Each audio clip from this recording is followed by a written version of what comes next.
What up, everybody? The ever loyal Les Aguilera, first on the show. Cheers, my friend. Thank you. It's Tuesday, and it's time for some Canes talk. Let's see. Let's let the chat fill up real quick. Some little bit of news today. We'll cover that, and we'll get you guys' thoughts on, not just the roster moving forward, but how you're feeling about this class now. We're into the full recruiting season because spring obviously is come and gone. You got camps starting. You got on June 25th. I think you got the next Legends camp, which is big, and you're really going to start to see Mario with these, put the building blocks in for not just this upcoming class, but for future classes after that. Because I think that's where that's where this thing is really going to take off. Let's see here. Big Al, what's up? Not much, man. Thanks for coming on. You got Fresh on here. We need linebacker. That's always his comment. Jersey Kane, what's going on? Hey, John, who's the flip Manny is in contact with? I'm not sure. That's a good question. Maybe somebody on the chat can answer that for you. Listen, I'm not. This is Manny's, Mario's first. Oh, Mario. Okay. I was going to say Manny's talking to one of our guys. All right. Mario, this is his first full class. He impressed us with what he did the last few weeks of the last recruiting cycle, moving this from a number 60-something class to number 15. That was massive. So whatever's going on right now, I am not worried. So I know that we're going to finish strong, whether it's a top 10, top 12, top 5 class. My prediction is going to be like a top 7, top 6 class, because I think we're really going to finish strong. A lot of those 4- and 5-star big targets aren't going to commit till much later in the cycle. They're enjoying the process. And as I've said before, as well they should. Hey, Dominique, what's going on? John, is Bryson Martin a walk-on QB commit? I'm not too familiar with man, every time I think I'm caught up on recruiting stuff, I just remember I'm behind compared to you guys.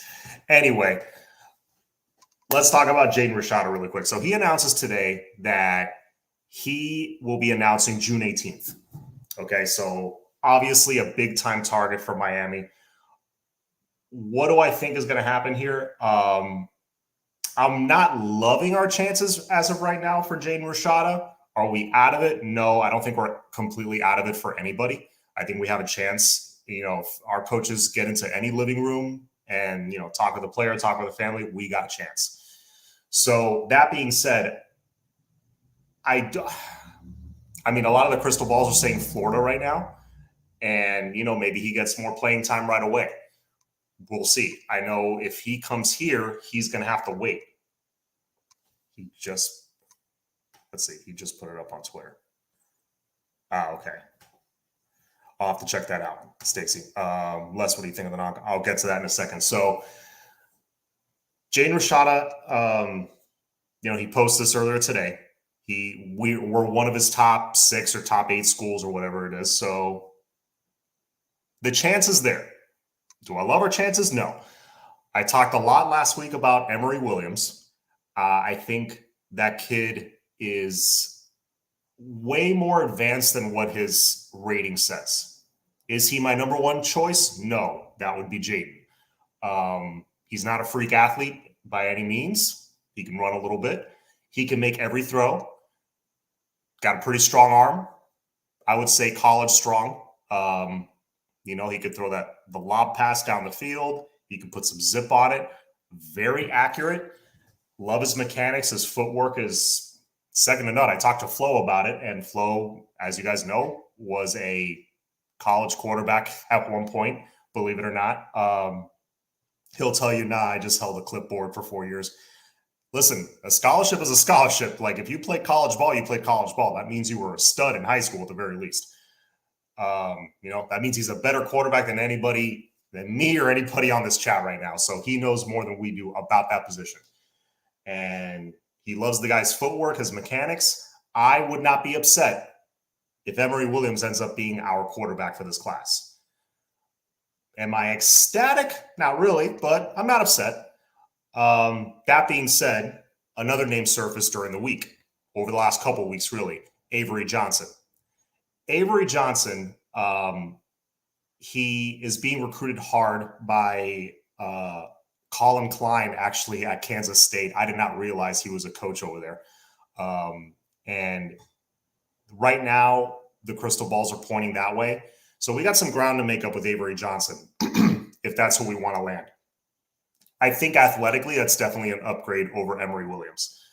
Emory, again, I think he's a smart kid. I compare him a lot to, I think he's a more athletic Ken Dorsey with a little bit more arm talent. So you got to put some talent around him. But I think Emory could be a good leader and have a really good career in Miami. Avery Johnson, I think, is a step above that athletically. 6'2", 190 pounds, something like that. Great speed. And, you know, I would love, in today's college football, you need at least an elite athlete that you can mold at that position. And you need someone like that under center. You really do. So I would love it if they can, you know, garner some interest there with Avery Johnson. I think they can make up some ground. I really do. You know, with the camps coming up and all that, I think we have a shot there. So we'll see. More names are going to be popping up as the summer progresses, obviously. You know, a lot, you know, we weren't really hearing that name a couple of weeks ago. So that's going to continue, and that's going to happen in every position. So that's where we're at right now at the quarterback spot. I think Emory Williams is supposed to announce, I think right around the same time Jaden Rashada is going to announce his commitment. So we'll see. You know, these next couple of weeks are going to be very telling, and we might land other commits in other areas. Again, I think we're going to have to wait for the bigger names, but I think over this next month, you're going to see them start to trickle in, especially after we see who our quarterback is going to be. Let's see. So Les, back to your question. You were asking, John, what do you think of the non-conference schedule? I love schedule talk in the offseason. A lot of people don't like predicting. I love predicting because really it's the offseason. It's all we have. You know, it's the only thing we have to do. And normally my teams aren't playing two different playoff games in one day. Like, you know, the Panthers are about to play right now. The Heat are playing in an hour and a half. So normally every offseason, this is what I have to look forward to. So here it is. Non-conference schedule, I mean, it's cupcake. It's cream puff. It's Bethune-Cookman, you know, our annual FCS opponent. You know, we're going to beat them by 50. And you got Southern Miss, and remind me who the third one is. It's Middle Tennessee. Middle Tennessee is the other one. Of course, the fourth one being the toughest, that's Texas A&M on the road. I love what John Michaels told us the other day. They're an 8-4 SEC team that, yes, had, I don't think any victory over Alabama is a fluke victory, but he called it a fluke victory over Alabama. And that transfer quarterback is now gone. So, you know, it is what it is. 8-4. In my opinion, Texas A&M, they're a good team. They're fine. They're a solid team. They got a lot of young talent. Great coach. That's it. They're not unbeatable. I think if we go on the road and beat them, it will be a big win in the eyes of the country. But I don't think it's going to be this program-changing thing that people are making it out to be. Obviously, I would love to see us win this game, but to me, it's not as – and I've changed my tune on this. I've gone back and forth. It'll definitely set the tone for the season, so I think it's big in that regard. And give us a lot of confidence and give us a lot of momentum. I think if we win that game, we start probably 7-0, 8-0. I'll be honest. The biggest game on the schedule, besides Florida State, obviously, is going to be the Clemson game. Now, John brought up another great point the other day. I was not aware of this. Clemson has, 31, 34 wins in a row, something like that? That is frighteningly close to our 58 in a row. which if I'm not mistaken, still stands as an NCAA record. If Boise State did end up beating it, I'm sorry, theirs doesn't count. They did not have the strength of schedule, not even in the same stratosphere as us over those years. We beat the number one team in the country, I believe, 8 times during the streak. So, yeah, the two don't even compare. So that's my thought on the non-conference schedule. I think it's pretty easy. You got the one tough one. The biggest marquee matchup, I think, is going to be that Clemson game on the road, because it's going to be a chance for us to end that winning streak and preserve that hollowed 58 in a row that we have at home that, honestly, I hope it never gets broken. Maybe it does get broken one day, but I mean, with the parity in college football, every time Alabama goes 2-3 years undefeated, they end up tripping up and losing the game. So I wouldn't be shocked if it doesn't get beaten in our lifetime. So, yeah, that's my thought, honestly, on the non-conference schedule. It's overall not hard at all. And wouldn't surprise me at all if we beat them. Good evening, gentlemen. Hydration. Yes, I have my hydration right here, sir. I got in the form of not cafecito this time, adult beverage, because, like I said, we got 2 playoff games tonight. So, cheers, family.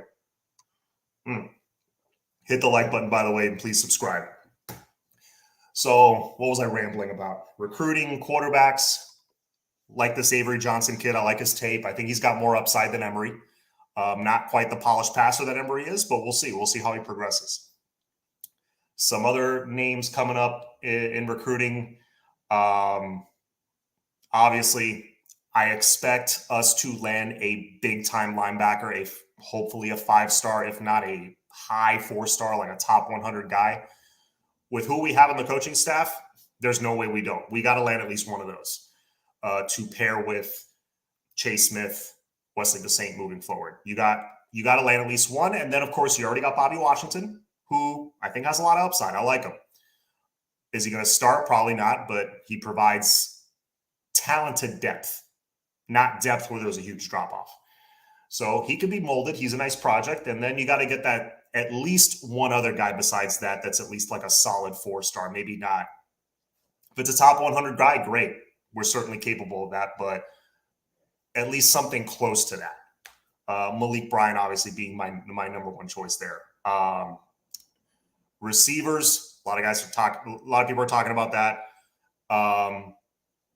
Again, not worried there. I think we're going to land Jaylen Brown. I think he ends up staying home. That's my prediction.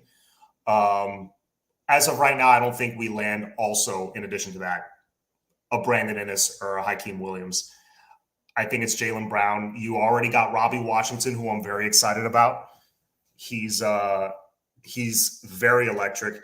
And you guys in the chat, give me your opinion of the commits right now. Who are you most excited about right now? Because for me, it's Robbie Washington. Turn on his tape if you haven't seen it. Go to his huddle tape. Look up, not Bobby, Robbie Washington, the wide receiver. He could be not just an incredible kick returner for this team, but he's got incendiary speed. I mean, just scary. Pair that with Jaylen Brown and a certain commit at a certain school that we're playing this year that I was just talking about. If a flip happens there, then that's 3 guys that I am more than pleased with at the wide receiver position. All right, so it's not all top 10 5-star guys maybe, but hey, it will more than do. Let's see what else. Besides that, you got some summer enrollees arriving on campus. You got, guys like Trevante Citizen and, Inez Cooper arriving on campus, the last remaining guys from the 2022 class. So, that's big to finally get him in. And Trevante, obviously, I've talked about him a lot on this class. A lot about this class on my channel. That kid's scary good. If nobody gets nicked up in front of him, I don't think he's going to play much this year because of all the guys in front of him. I think Thad Franklin is set to have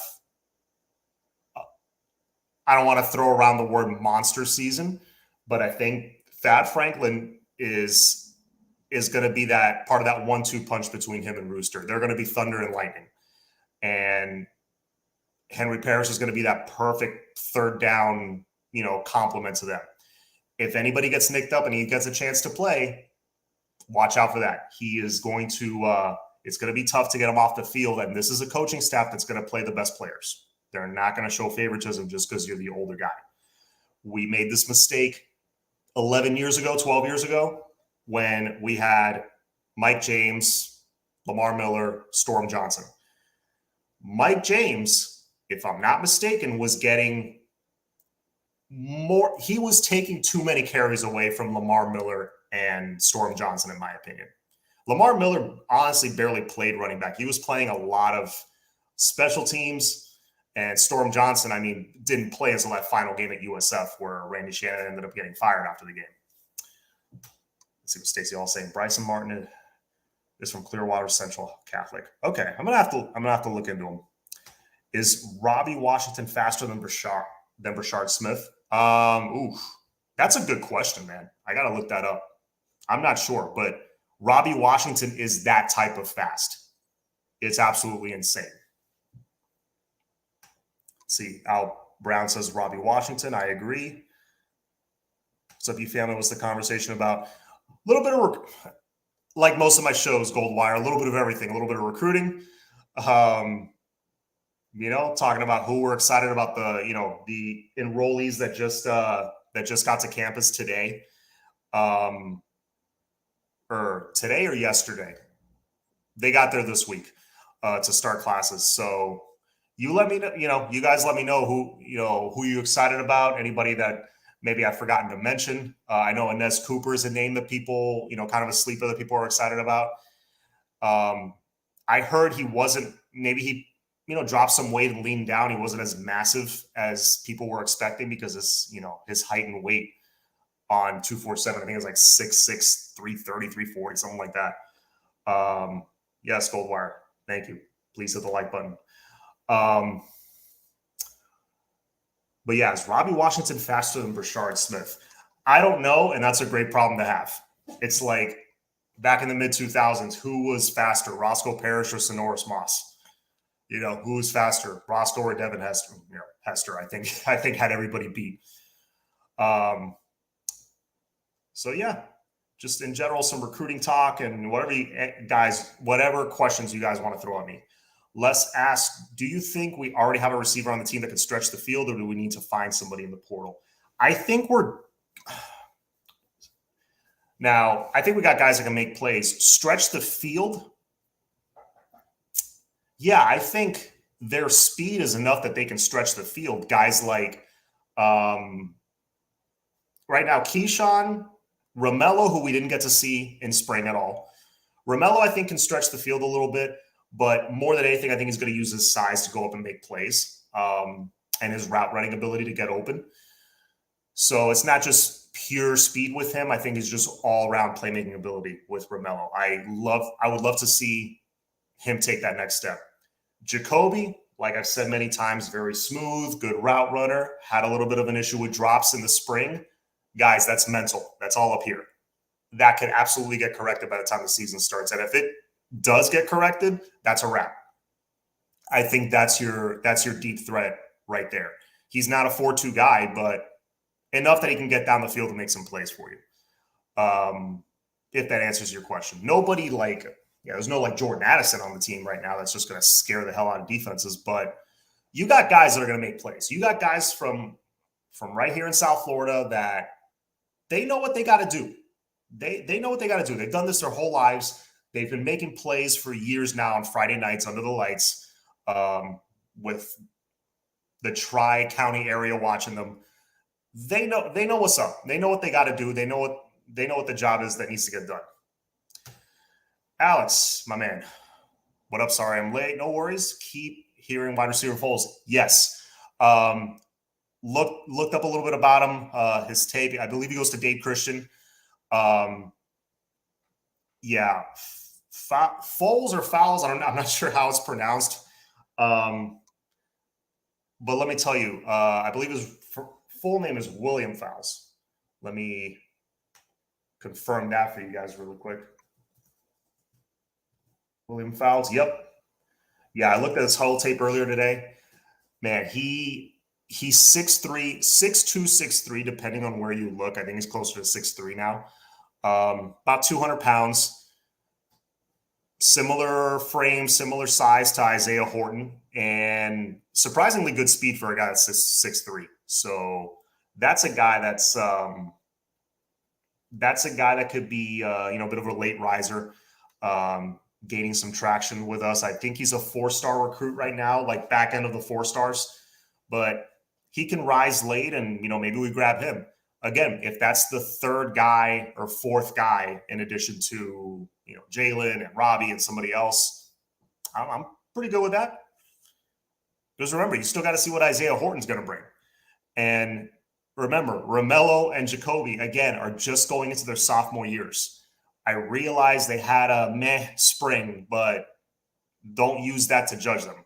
Let's keep in mind, TVD, I know it's all we have to go off of right now, but TVD, when he came into the Alabama game in garbage time, 2 series, I don't think he completed a pass.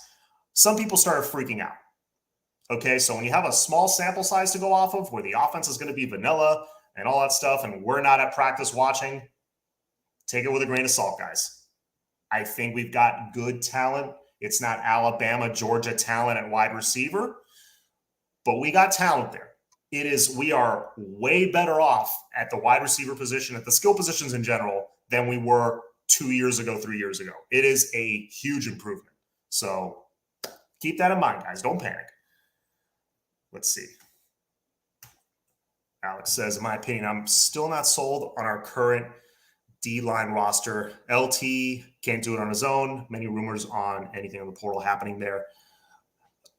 As far as portal rumors, I mean, we're always looking. No one specific comes to mind that that I want to say, oh yeah, this guy, watch out for him for the next couple of weeks. I think, look, I'm good. I'm not ecstatic, but I'm good with what we got. I mean, look who we added. Are any of them superstars? No, I mean, Akeem Mesidor has a chance to have an all ACC caliber season. I really believe that. You got him, you got Leonard Taylor. You added Lichtenstein, who I think is going to be solid. You add, who else did you add? Moultrie, I think is going to be a depth guy. You got Darrell Jackson, who gives you massive size, which is what we're always missing every year. 6'6", 320 pounds, something freakish like that. You got Elijah Roberts, who's coming back soon. And then you got Nigel Leak, who he's still a pup, very young, but man, he's a freak. I think about halfway through the season, you're going to start seeing him rotate in a little more once they think he's physically and mentally ready. And then you got Cyrus Moss, who a lot of people, including me, thought that he's going to need a year in the weight room before he does anything. Let me tell you, he flashed enough in the spring game that I and many other people might be thinking, oh, his talent could, I guess, outweigh some of the lack of weight, I would say, because he's walking around at 215, 220, but his ability is so high, it's so elite that I think his lack of size won't hold him back so much from making some plays as a freshman. But I think that's a dude that's going to make plays down the road. Let's see, Ian, definitely more serviceable than we thought prior to the portal additions. Yeah, no, I think the portal additions were huge. Getting Mesidor, Jackson, and Lichtenstein, huge, because 3 of those guys could get starting reps. And then, and Agude, you got him. Like I said, you got Moultrie. Definitely beefed up the front line. Again, besides Leonard Taylor, do I see superstars there? Alex, you're right. I don't see superstars there. But I think you got some solid players that are going to do their job. And really, that's all you need. Not to keep harping on, early 2000s, but look at that D line and tell me, besides Vince Wilfork, who really went on to have like a stellar NFL career, who ended up being like a first rounder. I mean, Jerome McDougal was a second rounder. Unfortunately, I don't think he panned out too much in the NFL, if my memory serves me right. Matt Walters wasn't a great NFL player, but hey, did his job. Made a lot of plays when he was at Miami. Let's see who else. You got Jamal Green coming off the edge. Did his job, did a great job, was a great edge rusher. Don't think he did a lot in the NFL. You got guys like that who were solid when they were here, did their job, and later, like Orient Harris, Javon Natton, they just got to do their job. They just can't suck. And that's what I think this D line is not going to do. They're not going to suck. Okay. And I think stopping the run is going to be huge. And that's going to be a team thing. It's going to be tackling. Forcing them to 3rd and 5 or more, I think it's a wrap, because then you start bringing in those, all these different styles of pass rushers that we have. You can bring in different NASCAR packages, blitz some linebackers, maybe blitz a safety. I think it's a wrap. If you start forcing 3rd and long, this defense can really capitalize on that. I know that's the case for most defenses, but this defense especially. Oh, Ishmael. Yes. Jabari Ishmael, who he looks like a different human being physically. I can't wait till he comes back. So the only concern is, yes, there are some guys that are tweeners that are like in the 270, 275 range, to maybe 280 at the most, that, could they be like a 3 technique D tackle, like an athletic kind of guy? Maybe that's why they got Jackson, to be, to plug up that hole in the middle. So we'll see. Yeah, so I think, Alex, our D-line is going to be solid, honestly. We got a solid D-line. I think our secondary is going to be very, very good. The question mark is linebacker. And we addressed the Mike position with Caleb Johnson, who's a veteran. He can make plays. He can, he's a good tackler. I think we shored up that weakness for sure. And then on the outside, you pick Chase. Is it going to be Wes? Is it going to be K4? You got guys that I think can do enough. It's going to improve over the next couple of years dramatically, the talent level. But I think this defense overall will be solid. Jerome Brown's a dude, Kane, that, unfortunately gone too soon. Rest in peace, Jerome Brown. That guy could have had a Hall of Fame NFL career. I don't know how far into his career he was when he passed away. I want to say it was like 5 or 6 years with the Eagles or something. I could be wrong. Somebody correct me. Jerome Brown might be the greatest defensive player in UM history. Ask anybody from that era. I think we asked Tolbert Bain once, or somebody. I don't remember if it was in conversation or on the channel, but Jerome Brown, was just stupid how good he was. And it's a shame he was gone too soon. Our D-line coaches will have these guys ready. Agreed. Absolutely. Never mind. I forgot about the Maryland transfer. Yeah, he's talking about Mesidor. Let me take that back. The future is bright. We may struggle a bit while we find our niche at the beginning of the season. I could see that, but the good thing is the first couple of weeks, Bethune-Cookman and Southern Miss. So it's gonna be like, you could use those first 2 games to really gain your traction and kind of set your rotations and have a great game plan going into Texas A&M. 352 Canes says, just watch Jerome Brown beat 1984, beat number 1 Auburn, then come back on a short week and beat the Gators. Did we beat Auburn when they were number 1 in 84? I got to go back and watch that game. I know in 84 we had it was either 84 or 88. We played like 3 games in 12 days or something. I think it was 88. And 2 of the games were like LSU and Michigan. We started with a crazy schedule. That was back when we were still independent. We weren't part of a conference. Yeah, no, Jerome was a freak. Yes, first game. I gotta go back and watch. Yeah, Jerome Brown was a beast. All right, let me go back and see if I missed anything. Let's see, I answered Les's question there. Yeah, man. So 69, 70 in the chat right now. Please hit the like button. I appreciate you guys coming on, listening to me talk about the Canes, and please throw me your questions. I'll be on probably for like another 5 minutes because I want to watch this Panther game. Where are your season tickets at? Section 117, sir. I think they call it the Lexus level now or something. It used to be the Hyundai section. And yeah, no, those are great seats. We're like right on the 30-yard line. Where are yours, Alex? Tampa Cats, nothing. Oh, do we score? Oh. Ooh, 1-0 Cats. Anthony Duclair with a goal. Very nice. I have it on mute here on my phone. That's if you guys notice me peeking down every once in a while. Yeah, I'm taking peeks at the game. Florida just scored 1-0 Cats. So yeah. And I just saw, I think it's 111, 110 days until the season. Man, before we know it, we're going to be 2 digits. We're going to be under 100 days to the game, or to the first game. I can't wait, man. I really, really hope. I read something that I think they want it to be a noon or a 3:30 game against Bethune-Cookman.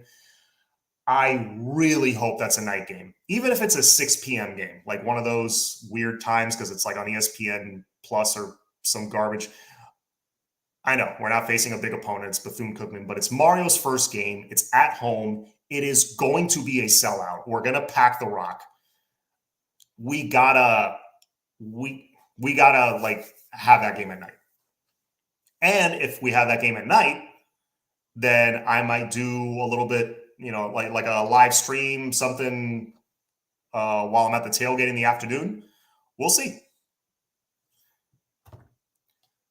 So, Alex says, row 13. Oh, I'll come by and say, what's up, man?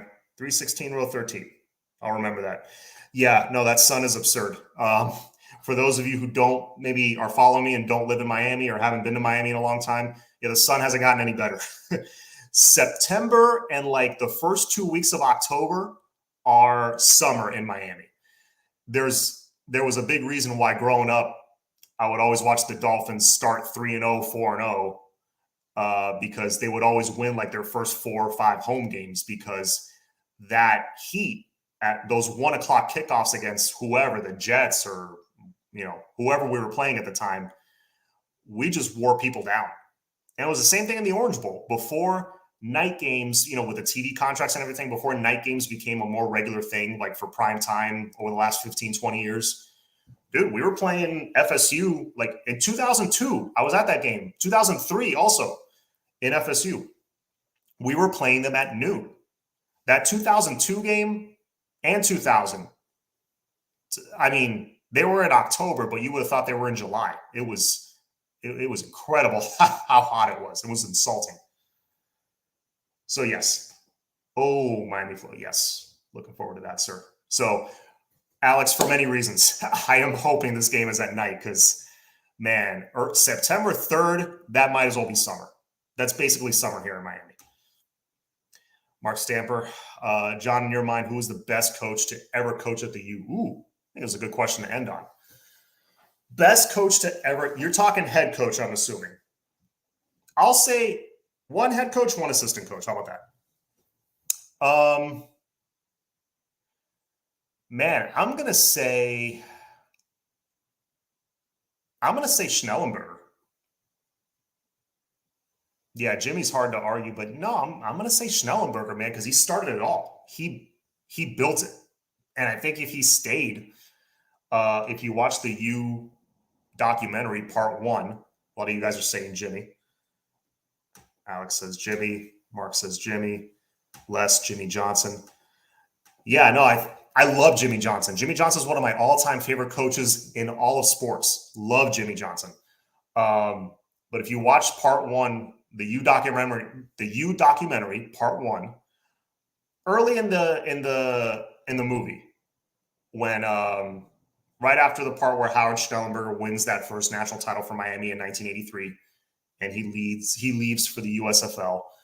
Um, Art Kehoe himself, who I believe was a player on that team, said that if Howard Schnellenberger had stayed another 10, 15, 20 years, whatever, if he had finished his coaching career at Miami, let's say another 20 years, he would have won so many national championships, it would have been staggering.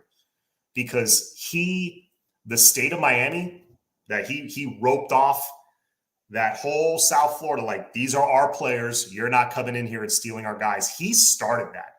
And if he had stayed here, from then till, let's say, 2000, I don't think we would have had the issues with probation that we had, because I think he would have had those guys in line. He wouldn't have let, the swag and all that stuff that we love to reminisce about. He wouldn't have let it get too crazy. I think that started with Jimmy and got kind of out of control with Dennis Erickson. So I think maybe it wouldn't have been as fun, with the fatigues and all that in 86, but man, the winning would have been fun. That's for sure. So that's my opinion. I say Howard. Mario writing his place now. God willing, let's hope so. Yeah, Howard did it first, broke the ice for Miami. Yeah. I think it's Howard. I think it's Howard, man. He was brilliant in what he did in his approach to recruiting players and evaluating talent. And, he did it with, you thought we had a low budget for football or sports in general last year. It was like nothing back then. Nothing. So he had to figure something out, and he figured out something that every school in the country copies now. They try to come down to South Florida and get the top guys. So yeah, he was the first one, man. So I think that's my all-time number one head coach at Miami. I think it's still Howard. All-time greatest assistant coach. You could say Art Kehoe, because he established the identity of the trenches, the offensive line, and he was there. He was the common thread through all 5 national championships. So I would say it's either Art Kehoe. Some might not like this, but you got to admit it. Another guy might be Randy Shannon, one of the best linebacker coaches of all time. Incredible defensive coordinator. Then again, the one argument against Shannon is that, when he became DC in 2001, look at the defense he inherited. He inherited a defense that was allowing 10 points a game or less. So that's the one thing against him, is that he had too much talent, honestly. So yeah, I'm going to have to say Art Kehoe. I think Art Kehoe is the greatest assistant we've ever had. And you know what? And I've said this before, he is one of my dream interviews. So if this video finds his way to him, I would love to interview Art Kehoe, man, because I've been a fan of his since I was in high school. I knew about him because my dad would tell me stories. So anyway, yeah. I think that's. Oh, wait. Oh, let's answer this question before I log off. Alex asks, which coach not named Mario like he is here did you wish we would have hired in the last decade? So which potential hire did we miss out on? Man, that's a good one. I'm trying to think, because I've wanted Mario here since 2015 when Golden got fired.